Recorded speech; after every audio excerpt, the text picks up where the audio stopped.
Middle Podcast, the podcast dedicated to the music, movies, and culture of Generation X.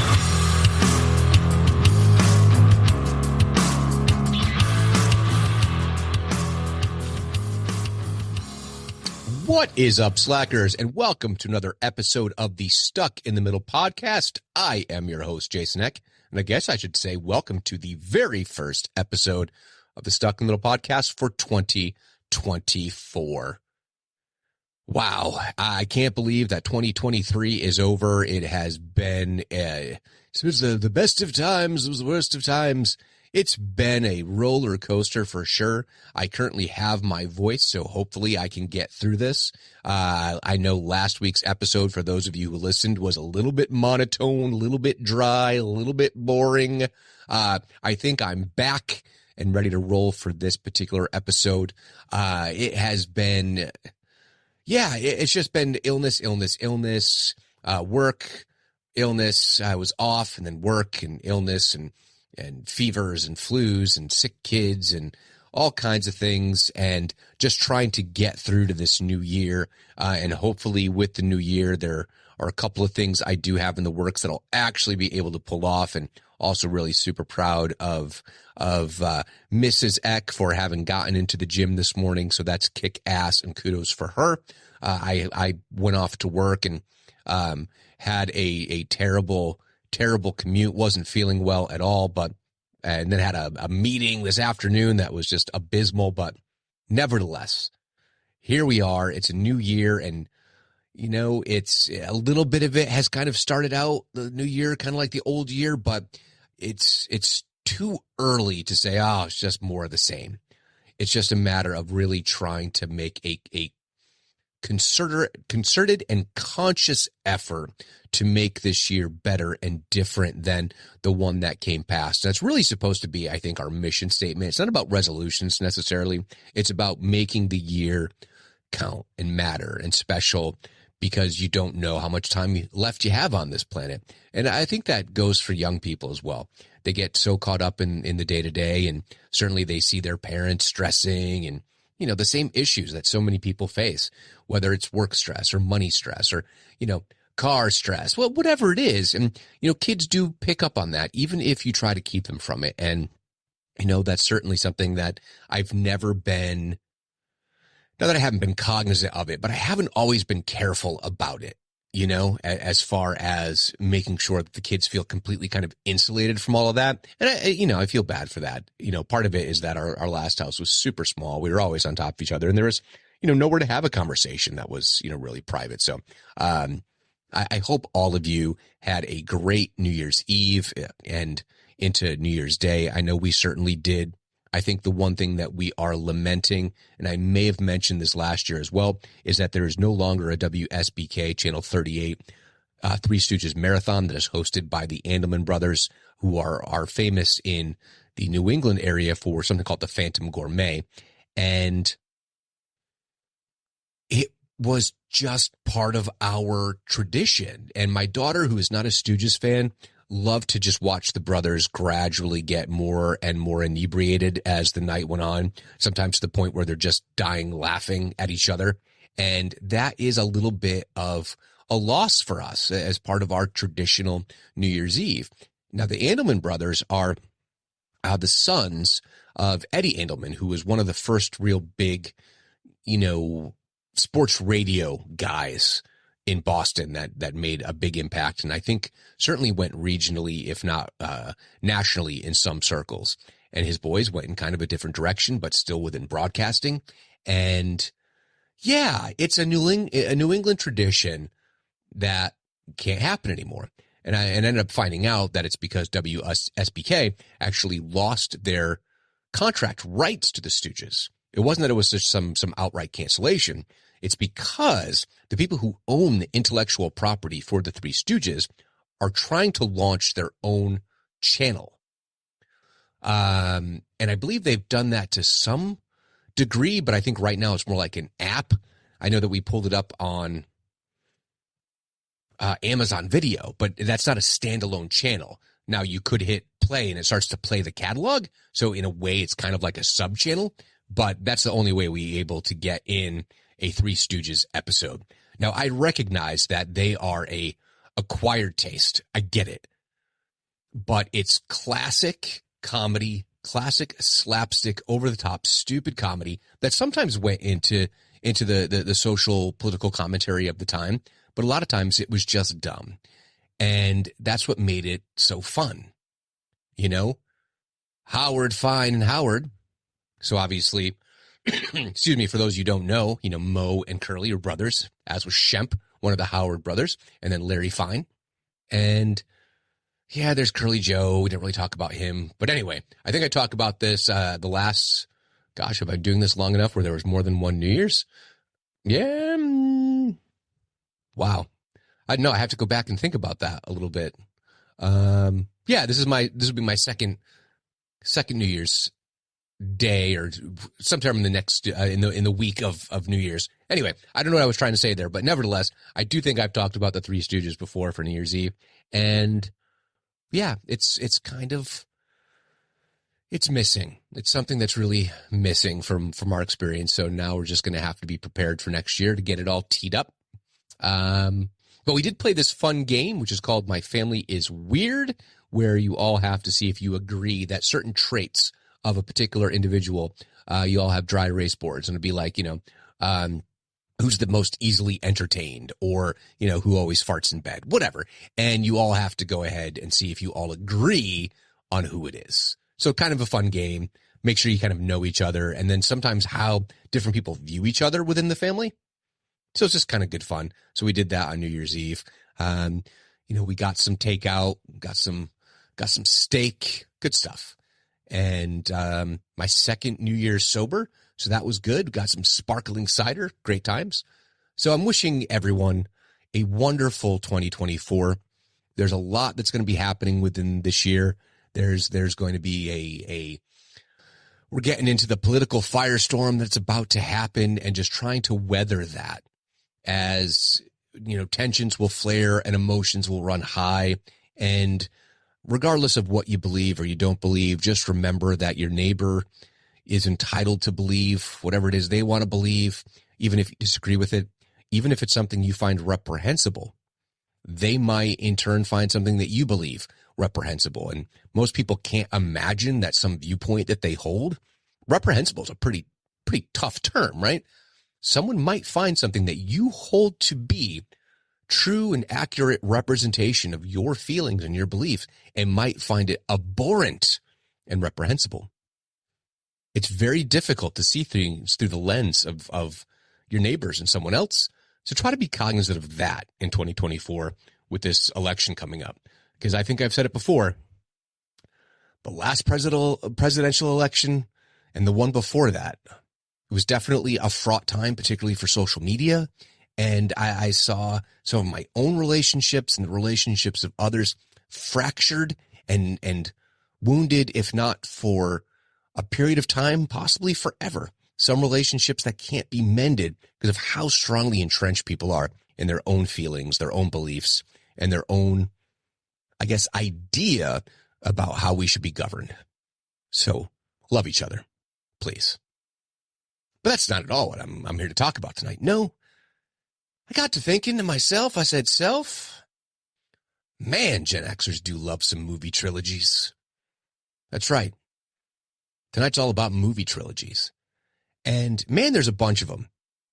Now, I just want to jump right out of the gate and say there's some things that we're really not going to touch. Excuse me. And what I mean by that is there's a bunch of them that are, for lack of a better term, loose trilogies versus direct trilogies. And what I mean by that is, let's take what is sometimes called the Jersey trilogy from Gen X's own Kevin Smith, which gives you Clerks, Mallrats, and Chasing Amy. All great movies in and of themselves. And I do say great. I think Chasing Amy is a masterpiece for Kevin Smith. Frankly, I think it's a masterpiece.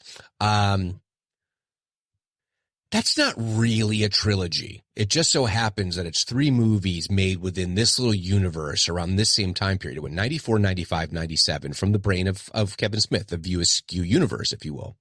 And you can't really look at it as a trilogy where I'm thinking you need to have overlapping characters or some connective tissue beyond just Silent Bob and Jay.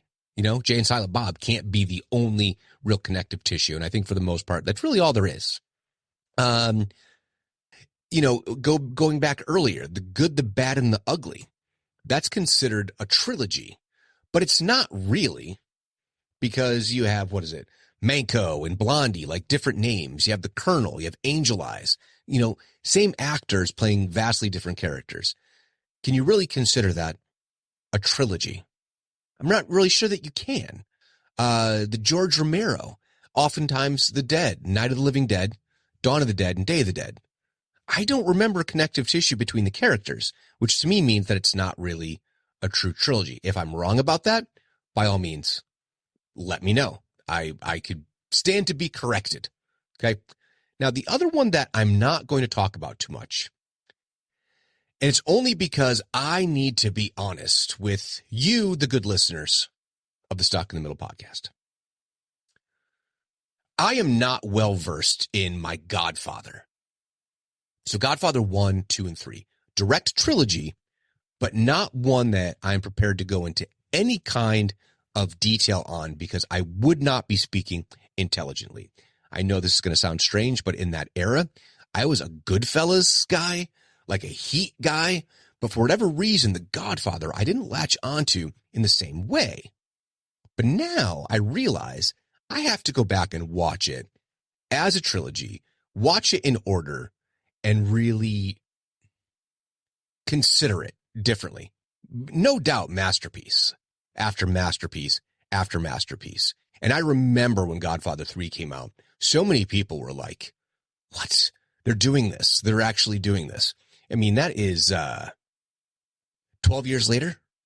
Crazy, right? Maybe more than that. 16 years later? Yeah, 16 years later. 72, 74, 1990. But I don't have a lot to say about it because it's never been like firmly entrenched in my pantheon of films that I watch over and over again. I get that it's on me, that's not it, but I've always been more of a fantasy, action, sci-fi as being like the primary films that I watch over and over again. And I've talked about some of the movies I watch regularly. And The Godfather hasn't been on my annual watch list. So knowing that my oldest boy is home from college and he keeps looking for, hey, what are some movies that are must watch? I think I'm going to sit down with him and watch the Godfather series. So that won't be really part of our conversation for tonight.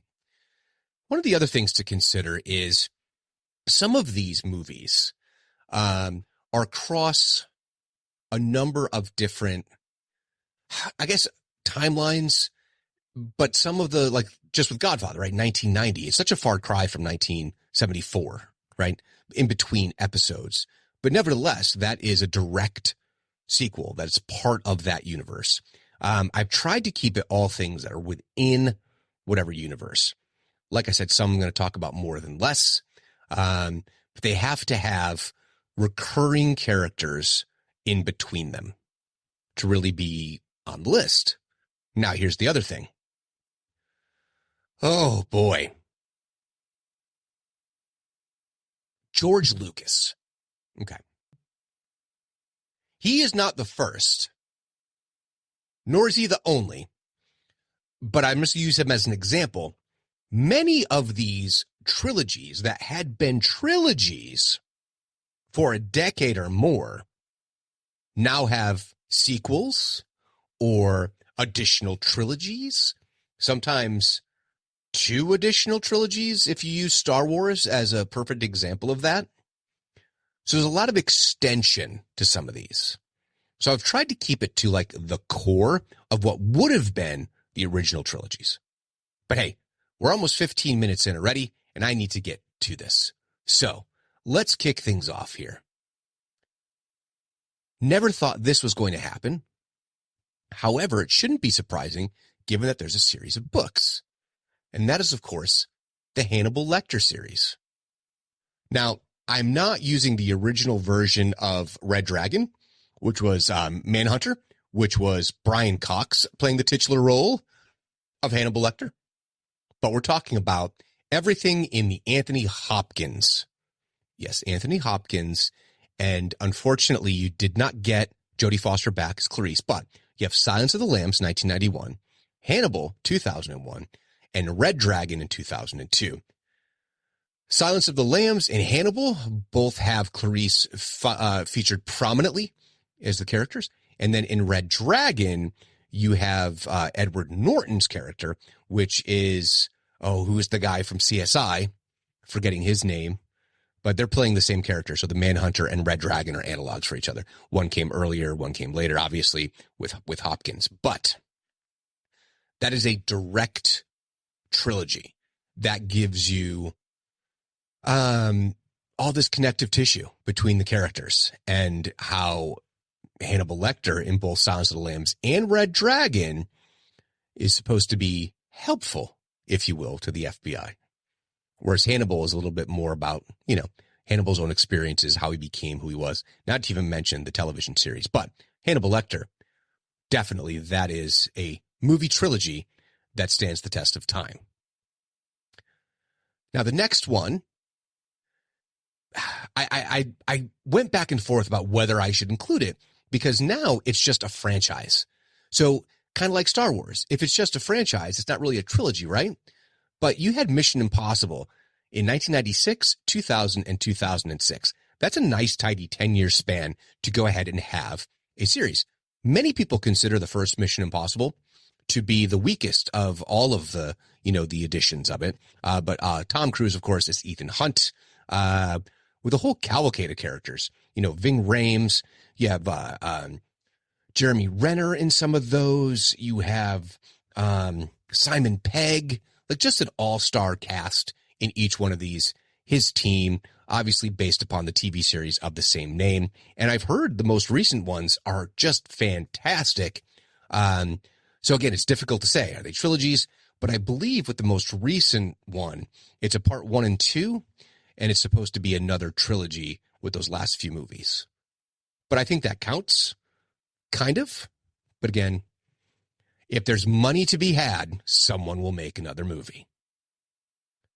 Now, the next one is curious because I think so few people saw the initial entry, but it's certainly how one director, who I think is a fantastic director, one of my favorites, kind of broke onto the scene as an independent creator and in Spanish language, and that is the Mariachi series. So El Mariachi came out in 1992. That, I believe, was filmed either in Mexico or in Texas, and about the main character, the El Mariachi, who's actually a mariachi, guitar player, who's actually also a badass, who carries some weaponry in his guitar case, right? And I'm forgetting the name of the original El Mariachi. However, he becomes a critical player in the sequel, Desperado, with Antonio Banderas and Salma Hayek, which I think was Antonio Banderas' real big breakthrough in America. And it's an excellent movie. And of the three, I believe it is the most powerful, most impactful, a lot of emotion included with it. Really well done, and just an absolute star maker for Antonio Banderas, which made the Once Upon a Time in Mexico even odder and stranger. Of course, with Johnny Depp, again, Antonio Banderas, Salma Hayek, but a very violent, disturbing entry in the series. But it was showing Robert Rodriguez kind of even upping his game, almost like he's always doing this kind of tit for tat with Tarantino of how far you can push it. But if you haven't seen all three of the movies, they're excellent. But the mariachis all make different cameos and appearances in each other's movies, with the exception of that first one, which kind of builds the universe. But Desperado, Once Upon a Time in America, the two English language editions, I think were pretty good hits for Rodriguez. Weird, though, Johnny Depp, it's a weird one. Now, the next one also gets kind of mixed reviews. Now, part of it is because The second installment was so well received. So I'm talking about Blade. Wesley Snipes, Chris Christopherson. I think that first one was Stephen Dorff was at the big bad. But Blade 2 was directed by Guillermo del Toro. So one of his first big Hollywood pieces. And Blade Trinity, which I personally enjoyed with Jessica Biel and Ryan Reynolds and Triple H from that's Trinity. Yeah, the three of them. And I believe this is getting a reboot with Mahershala Ali playing Blade. But I think that was a solid Marvel entry. It's the Marvel quote unquote horrorverse, if you will. And Wesley Snipes embodied the character beautifully. Credible action star, credible character, an interesting character as a half human, half vampire hybrid. Excuse me. Lot of fun. It kind of mixes action and horror in a really beautiful way. Great series. And I think that Blade certainly has to go on the list of great trilogies that kind of fall within, and all of these are within kind of Gen X timeframes, right? So either some of the stuff in like the 80s is our youth into our teens, and then the stuff in the 90s and even early 2000s for some of us, on the latter end of things, that's, our mid 20s to early 30s, really. But I think when we're still, I think if you see a movie in 92 and there's a sequel in 02, that's still one of your movies. So I hope that makes sense, like why that some of these things are included. Like the first Blade wasn't until 1998. Excuse me. And then 02 and 04, but I feel like that lines up perfectly for me. And going back to El Mariachi, that was 92. I was a senior in high school. Desperado was 95. And Once Upon a Time in Mexico was 2003, which is the year I got married, by the way. Now, the next one, I know my daughter will say, that's the one. That's the trilogy. She loves hockey movies. And we're talking about the inimitable Gordon Bombay, Emilio Estevez, and the Mighty Ducks trilogy. Mighty Ducks, 1992, D2, 1994, and D3, 1996. A ragtag group of less than stellar hockey players with just a glimmer of talent under the surface get forged together into an unbeatable team under Gordon Bombay, who was initially taking the job because it was court ordered. So much fun. The underdogs, hockey is a fun sport to watch. I've never played it other than like deck hockey and like floor hockey that we did in gym. But I've been to hockey games live. I used to love going to hockey games as a kid. Shout out to the New Haven Nighthawks and the Hartford Whalers. I've seen Bruin games as well. It's a fun sport to go and see. I can't follow it like religiously and be, I'll never call myself a hockey fan per se, where I'm looking at the standings constantly, but it's certainly a great sport and hockey movies are great. Excuse me. Like I said, my daughter, she'll tell you Mighty Ducks all day, all three of them, and Miracle. Freaking loves it. Loves it. Now, the next one is going to be difficult. Let me take a sip of this.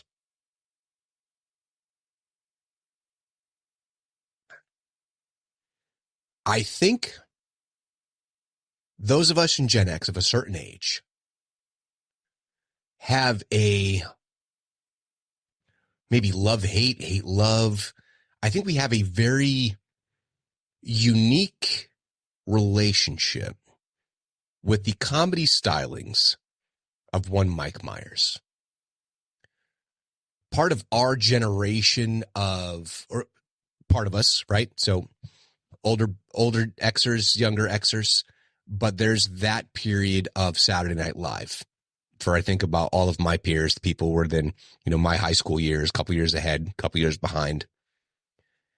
And Mike Myers was Wayne. It's Wayne's World, right? And Barbara Wawa and like all, coffee talk. I'm a bit verklempt.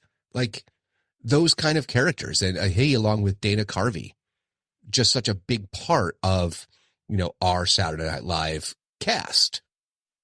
As much as I remember the cast that came before them, but like that kind of key period from the Dana Carveys through the Adam Sandlers, the Spades, the Farleys, all that. But when he goes off away from the confines of the sketch, the Saturday Night Live sketch, right?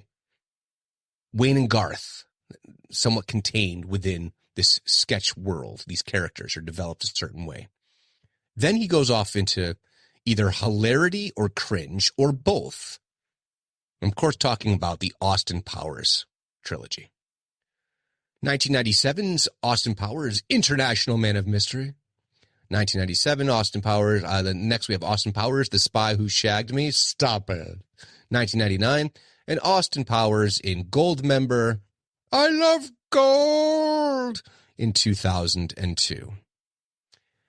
I mean, what I enjoy about it are the sight gags and the things going on in the background that all the great slapstick comedies.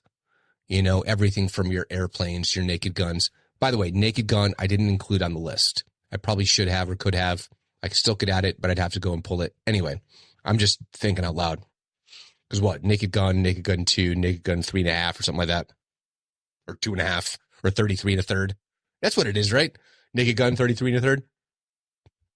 Anyway, yeah, Austin Powers is kind of, I think, divisive. And then the fact that recently, he had done something with his own universe.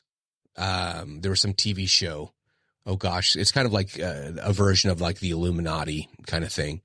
Yeah, I think he's a tough one. He did that Love Guru, and all the goodwill that he had built from Wayne and Garth and for Austin Powers and even Shrek, I think kind of went by the wayside because he got into these more absurdist comedies that people didn't find quite as funny and that the jokes kind of fell flat.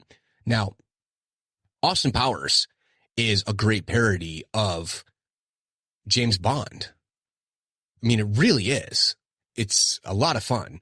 And the fact that he plays so many characters, and of course, Dr. Evil, $1 million, just classic stuff. And the late Vern Troyer, who was Mini-Me. You have Seth Green. Like, think about that. You have Seth Green as Scott Evil. That's amazing. I think Robert Wagner was in there. Robert Wagner, Rob Lowe. Yeah, a bunch of different actors that kind of came in and out. And of course, there's characters like Fat Bastard. I eat because I'm sad. I'm sad because I'm fat. Put your baby in my belly.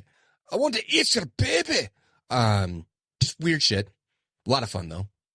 But yeah, Austin Powers. Definitely a trilogy that I think was right up many of our alleys. I'm not sure how rewatchable it is, though. Okay.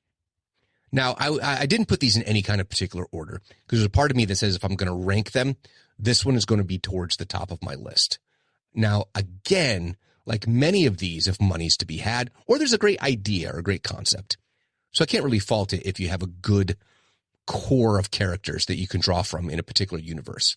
So talking about the Mad Max trilogy, which stood for a long time. It stood until like 2016 when Fury Road came out with Tom Hardy's embodying of Max Rokitansky. But each one of the movies also had subtly different tones, which I think makes it unique as well. And George Miller's kind of way of looking at this universe. So Mad Max, 1979, that's a dark movie. That is a dark, bleak movie. And I remember seeing it for the first time as a kid and being like, wow, that's horrible. For those of you who don't know, his family does not make it out alive or in good shape. Let's put it that way. So that made the tone of The Road Warrior, in some places known as Mad Max 2, 1981, a different tone because Max was no less scarred from his experiences, but he had put up this kind of like, shield, as people will do to insulate themselves from harm and hurt, and became the road warrior. But it had enough humor, and the way that they introduced the madness of like the punk rock look and the, let's see, 81. Okay, hold on a second. I am going to look at something here because I think, did I not ever think about this before? I don't think I did. Holy cow. So, the Ayatollah of rock and rolla.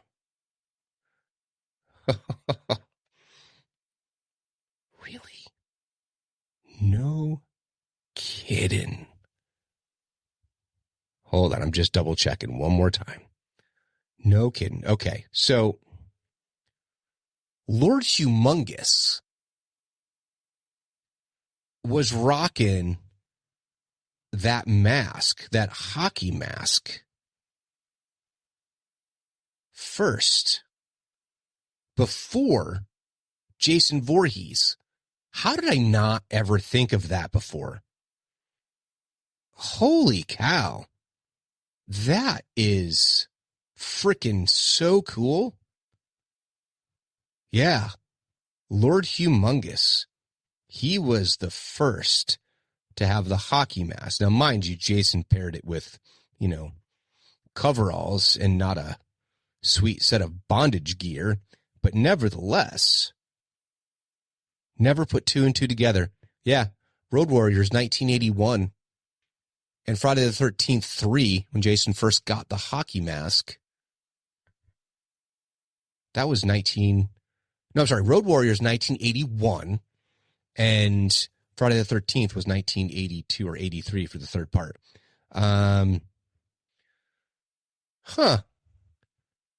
That's crazy. Just goes to show that pop culture is kind of a cool thing, and how there's these kind of interesting references to other forms of media that you don't really even think about.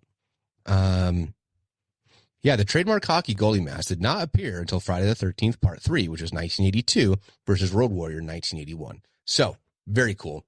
And then, of course, you have even more different in tone, and one that I would consider to be more overtly comedic is Mad Max Beyond Thunderdome, of course, Mel Gibson starring alongside the late Tina Turner.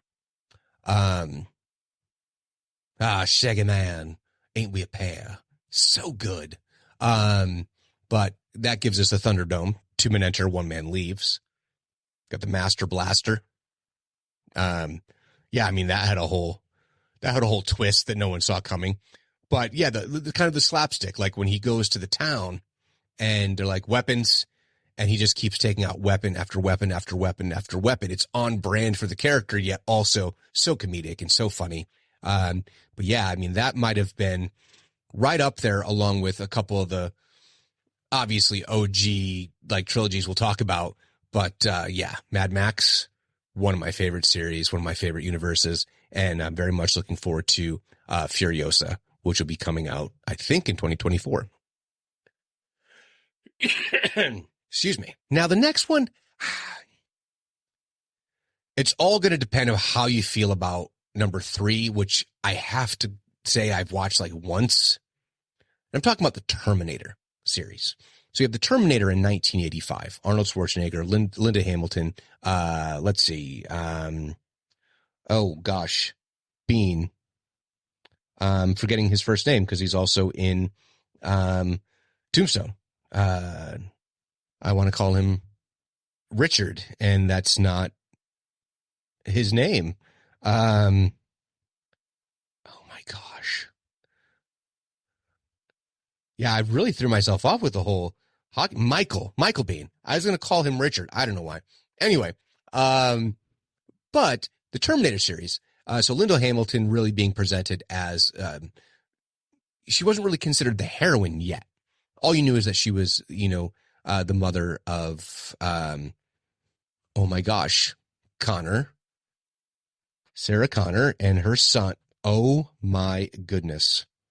Why is my brain like this tonight? She is the mother of, I want to call him Scott Connor, but that's like actually a character. John Connor. Oh, thankfully it hit my brain before I actually saw it on screen. So that's good. But in Terminator 2, you have obviously Edward Furlong as John Connor, and Linda Hamilton is now a badass. And of course, they've completely switched the kind of script on, the T100 or the T200. Let's see. I'm probably being far too precise in all of this. He was just known as the Terminator. He was the T800. And then the next one was the T2000. Yeah, I think that's where Michael Patrick came into the bit. But the thing is, there is a third one, which was Arnold Schwarzenegger, Nick Stahl, Claire Danes, Kristanna Loken, and that's with the TX, highly advanced Terminator, again sent back in time, trying to kill John Connor's, life before it begins. And I don't know. I mean, you don't really have James Cameron involved. And I really don't remember, because, yeah, they didn't get Edward Furlong back either. Yeah, so I don't know anything about this particular entry. Like I said, I think I saw it once and I considered it disposable despite the presence of Arnold. So can we really consider that a trilogy? You know what? I'm taking it off the list. I'm sorry, Terminator. You have many other movies that are included. Can't really call you a trilogy. I guess you're just a franchise and a series. Delete. Next one, definitely a trilogy at the time. Obviously, subsequent movies have been made and an additional trilogy has been made, but I'm talking about the original Fox X-Men. So X-Men 2, and X-Men Last Stand. Of course, this introduces us to Hugh Jackman as Wolverine, Halle Berry as Storm. You have Patrick Stewart, like he was born to play Professor Xavier, Famke Johnson as Ms. Marvel, a.k.a. Phoenix. You have Anna Paquin as Rogue.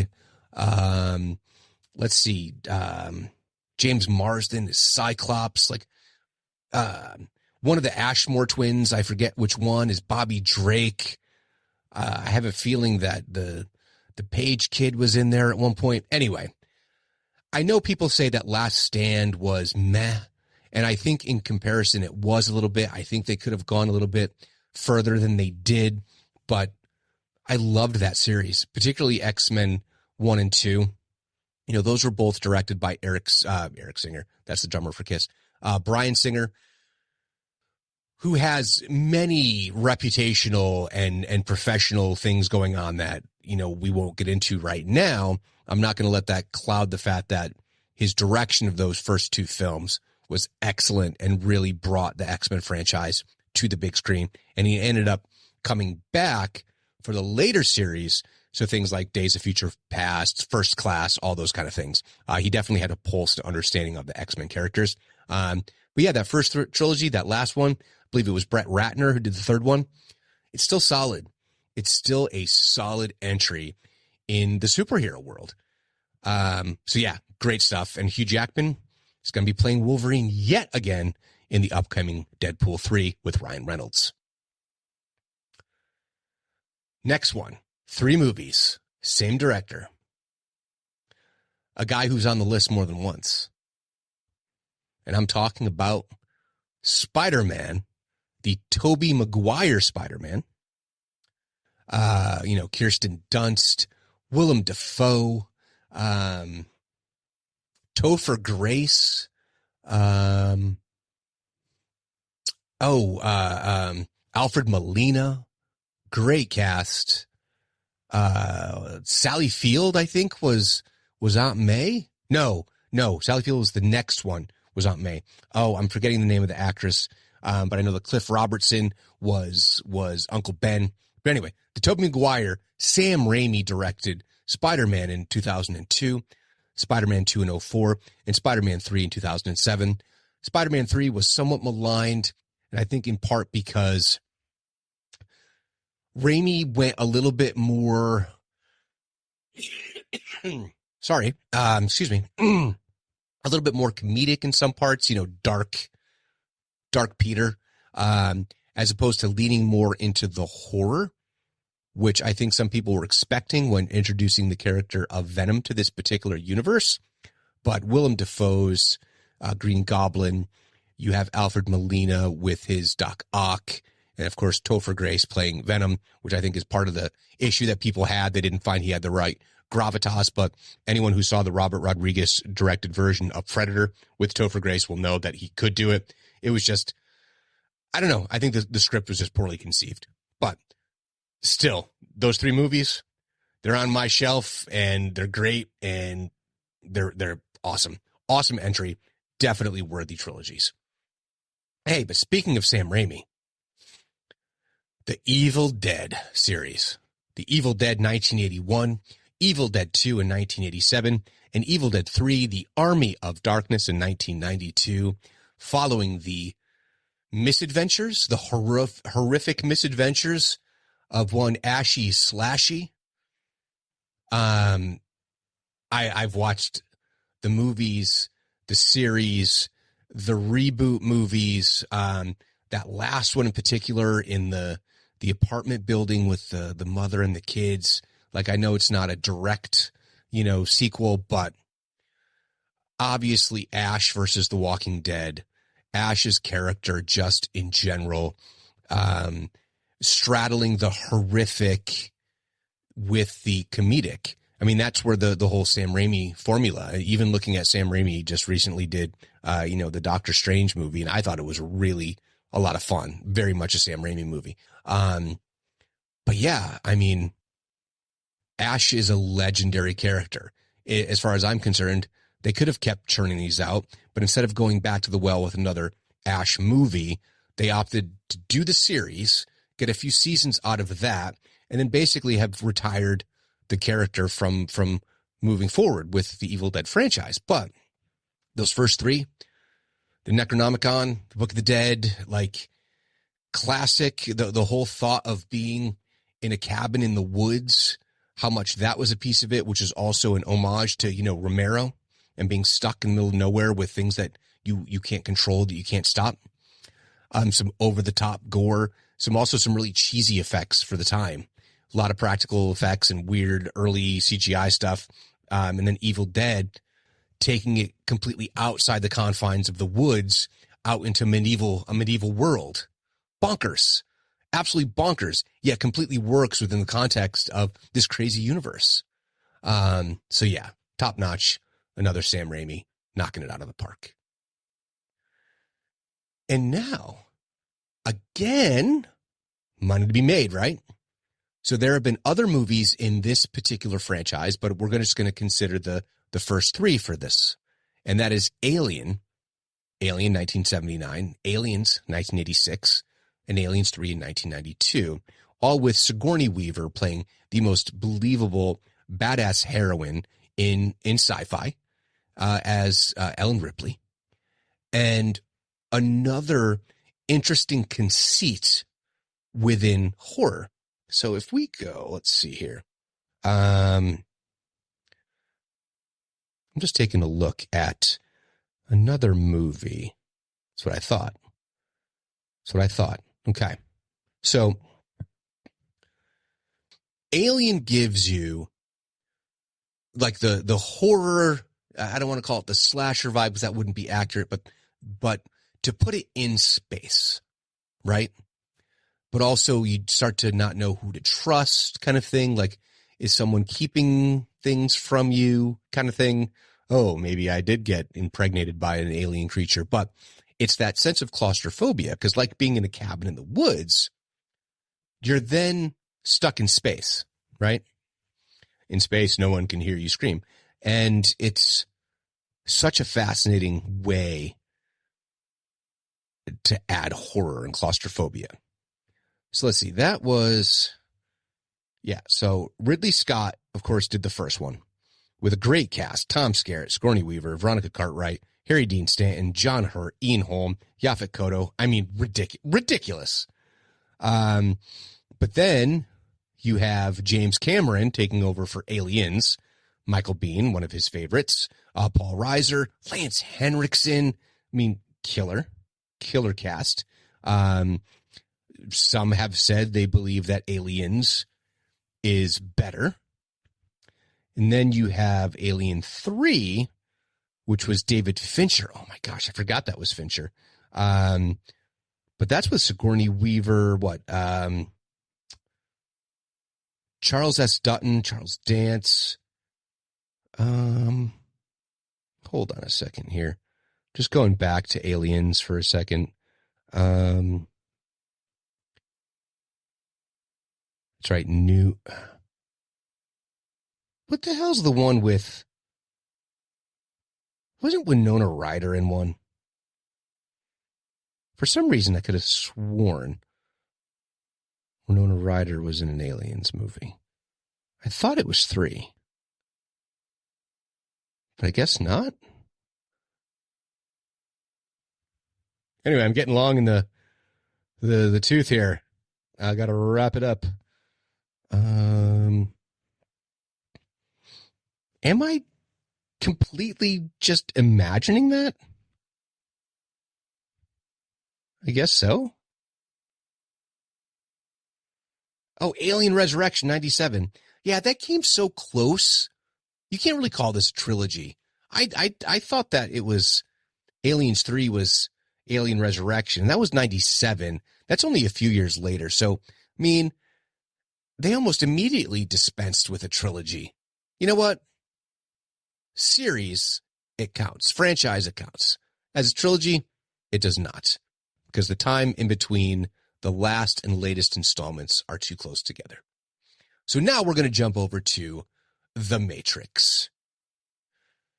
Yes, 20 years later, you got Matrix Resurrection, but The Matrix 1999, one of the classics of all classic science fiction movies. The Matrix Reloaded in 2003 and Revolutions also in 2003.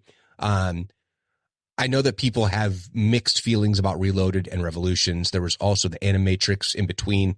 I think overall, the end result of the story made it worth the journey.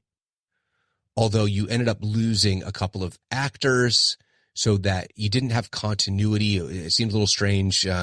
What's her name there? The Oracle, the actress who was in the original Matrix, I believe, passed away. So you did have some weirdness there, but they could just say, well, the program got rewritten and that kind of stuff. But ultimately, as a trilogy, as much as The Matrix could be this standalone, brilliant movie with the big, Rage Against the Machine ending where Neo goes flying off, I think that as a whole, it holds up as a trilogy and as a story. And I actually personally really enjoyed Resurrection and kind of how they reimagined the characters, but also Neil Patrick Harris's character was top notch. So if you haven't seen it, I thought it was a lot of fun and a great entry. But those first 3, I think, can solely be regarded as their own trilogy that's telling a cohesive story. Well, as cohesive as it's going to be for 99 to 2003. Good stuff. Classic series. Everyone has to see it at least once. The next one also, I think, is there's been multiple entries, but some of the later entries have been without the main character. So I don't know how you have a Bourne movie with Jeremy Renner not playing a Bourne or Jason Bourne. It has to be Matt Damon. But the Bourne Identity, Bourne Supremacy, and the Bourne Ultimatum, 02, 04, 07. Great extended cast of character. I talked about him just a minute ago. Brian Cox, Julie Stiles, and I'm forgetting the young lady because she just turned up in a movie that played Luis. But yeah, I mean, it was American Bond. Like, that's what it was meant to be. And I think it was so jarring how brutal the hand-to-hand combat was in the first one that people were just like, this is amazing. Such a great star action turn for Matt Damon. And certainly they were also telling a complete story between all three of the installments. I'm not sure if it was necessarily the resolution everyone had hoped. There was still some conspiracy left over in the grand scheme of things, but great trilogy despite having later iterations. But if Bourne's not in them, if Jason Bourne is not in them, Matt Damon's not in them, I don't really count anything after these first three, 02, 04, 07. So now I'm going to get to another classic, but again, later in the timeline. So less so from our childhood. It's more like I just have to put it on there because I don't think you can ignore it. And I think that it's full of actors that are Gen X actors, or at least most of them are, I believe. Wow, he's a boomer. Huh. Interesting. Ooh, he's millennial.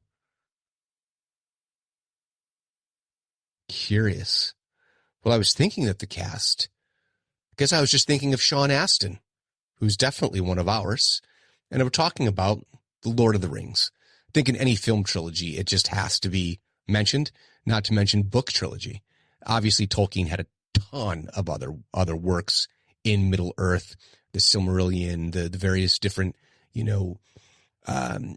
many tales that he told in different tomes of his. Silmarillion, rough read. Anyway, Lord of the Rings, 2001, Two Towers, 2002, and Return of the King in 2003, all filmed basically back to back to back or concurrently, and each released a year at a time. Amazing storytelling, the story that they said could never be done, could never be filmed, and it is resonant as now as it is then. It beautifully captures the story of the Lord of the Rings. People will always have, well, they omitted this, they omitted that, but everything meaningful, everything that mattered remained true to the core. And even the stuff that they added from the Silmarillion that maybe people didn't want or understand, Arwen and relationship with Aragorn, doesn't matter. It is a beautifully shot, beautifully directed, beautifully acted, wonderful trilogy that is one of the best trilogies ever created. So now, some have said that the next two have fallen under their own weight, but also fallen under the commercial cash cows that they are. That even if they are subpar, they're good for $1 gajillion, right? And they both involve a guy named George Lucas. And they both involve a guy named Harrison Ford. And I'm talking about first, the Indiana Jones series, starting with Raiders of the Lost Ark in 1981, followed by Indiana Jones and the Temple of Doom in 1984, followed by Indiana Jones and the Last Crusade in 1989. Now, anyone who's seen an episode of The Big Bang Theory, when Sheldon claims that Raiders of the Lost Ark is a perfect film, and either Amy or Bernadette said, well, that's great, but your main character doesn't really have any impact on the finale. It's kind of true. Raiders of the Lost Ark, Indy, if he wasn't there, never got involved, they still would have ended the same way. They all would have been melted. He had no impact. All he did was say, Marion, close your eyes. Whatever you do, don't open them. But it's still a hell of a journey to get there, and the opening sequence, and such a beloved character right out of the gate. It was yet another iteration of Harrison Ford that was, markedly different than Han Solo. Oh, well, he's kind of swashbuckling. No, the real Indiana Jones is kind of the guy in the classroom. The bookworm, the nerd, who's really interested in the history. It just so happened when he needed to go out into the field, he would. And by the time you get to, Sean Connery as Henry Jones, I mean, that Last Crusade is excellent. And even the culmination of that story, and how they represented the cup of Christ, like, the Holy Grail. So cool. But not to dismiss Temple of Doom. I think sometimes people dismiss that too, but that had some gnarly scenes. And certainly, despite the ending of Raiders of the Lost Ark, Temple of Doom had the most, I think, sense of menace and dread and darkness to it, which I think is excellent. You had Short Round, of course, and what was it, Kate Capshaw? Was it Kate Capshaw who was the romantic lead instead of Mary Ravenswood? So good. There's the first three could have been left alone, and you would have had perfection. Indiana Jones and the Crystal Skull, saw it once, own it. I don't think we've watched it again. And then my kids went and saw the most recent one, Dial of Destiny, or whatever it is. And we were just talking about this the other night, and my oldest goes, I fell asleep. I mean, I know we went kind of late, but it's an Indiana Jones flick. It's normally moving along, like hustling, good energy. And he's like, I fall asleep, I wake up, and there's like a portal or something. He's like, no idea what was going on. And my daughter goes, you fell asleep too? Like, yeah, they both fell asleep. You should not be falling asleep at an Indiana Jones movie. If you have, you've done something wrong. And that's what's so unfortunate, is that Lucas is still part of the writing process, and it's still Steven fucking Spielberg. How could you mangle this so badly? Because it was for the wrong reasons.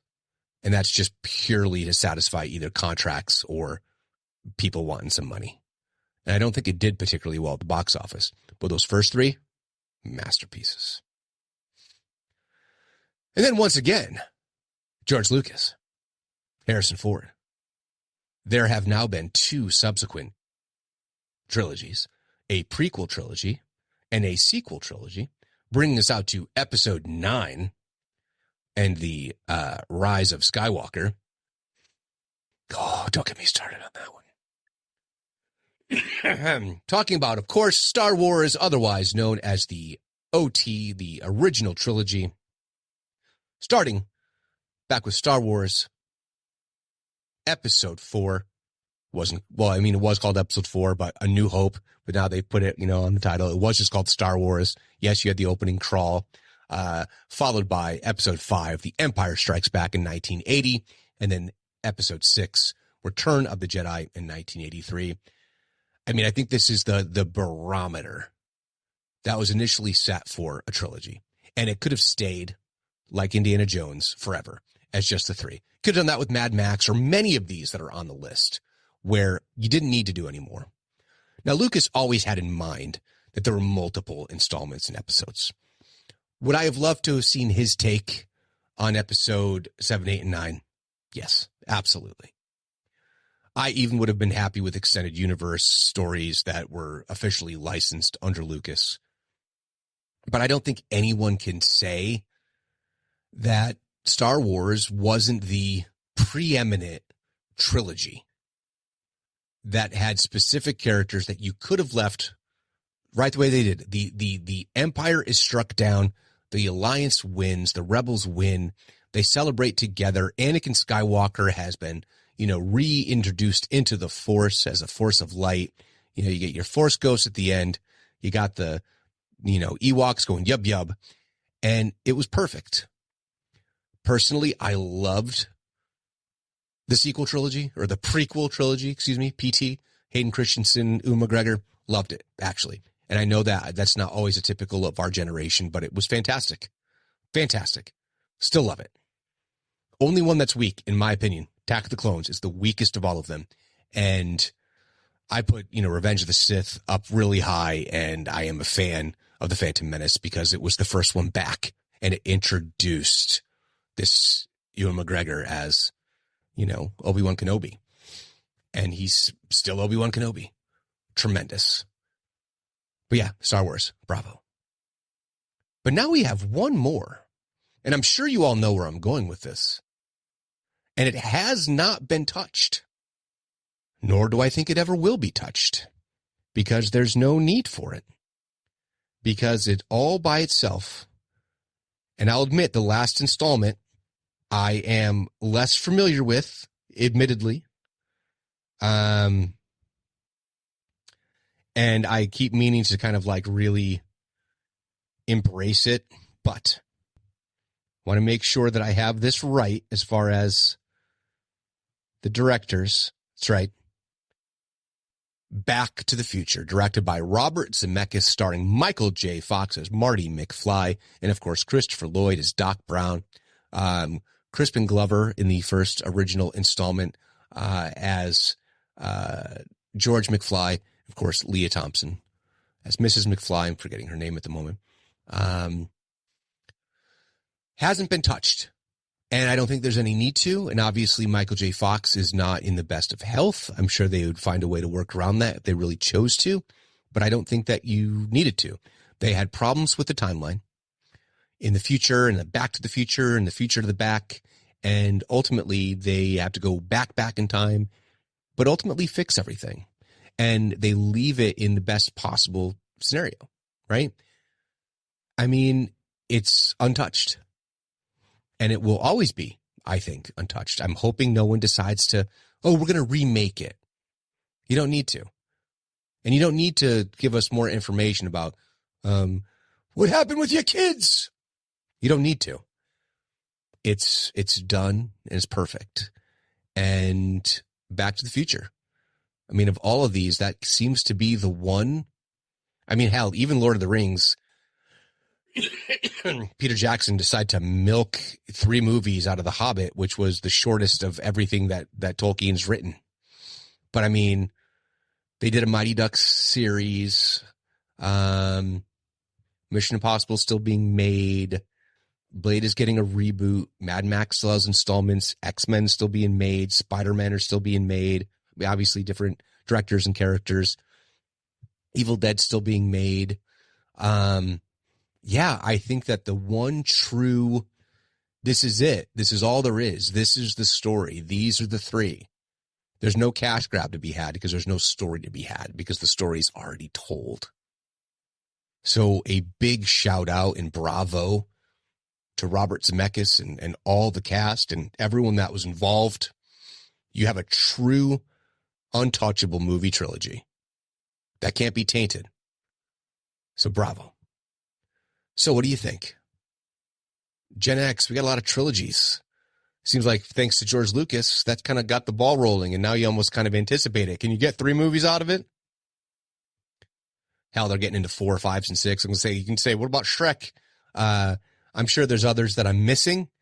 Hey, let me know. What am I missing? What are the trilogies that I didn't capture here? Let me know. What are your favorites? Let me know. And how do you do that? You can email me at stuckinthemiddlepod@yahoo.com. You can find me on Instagram, X, and YouTube at StuckPodX. Head on over to the Facebook page, Stuck in the Middle, a Gen X podcast. Please like, comment, share, leave 5-star reviews, and most importantly, please subscribe to the podcast. So until next time, later, slackers.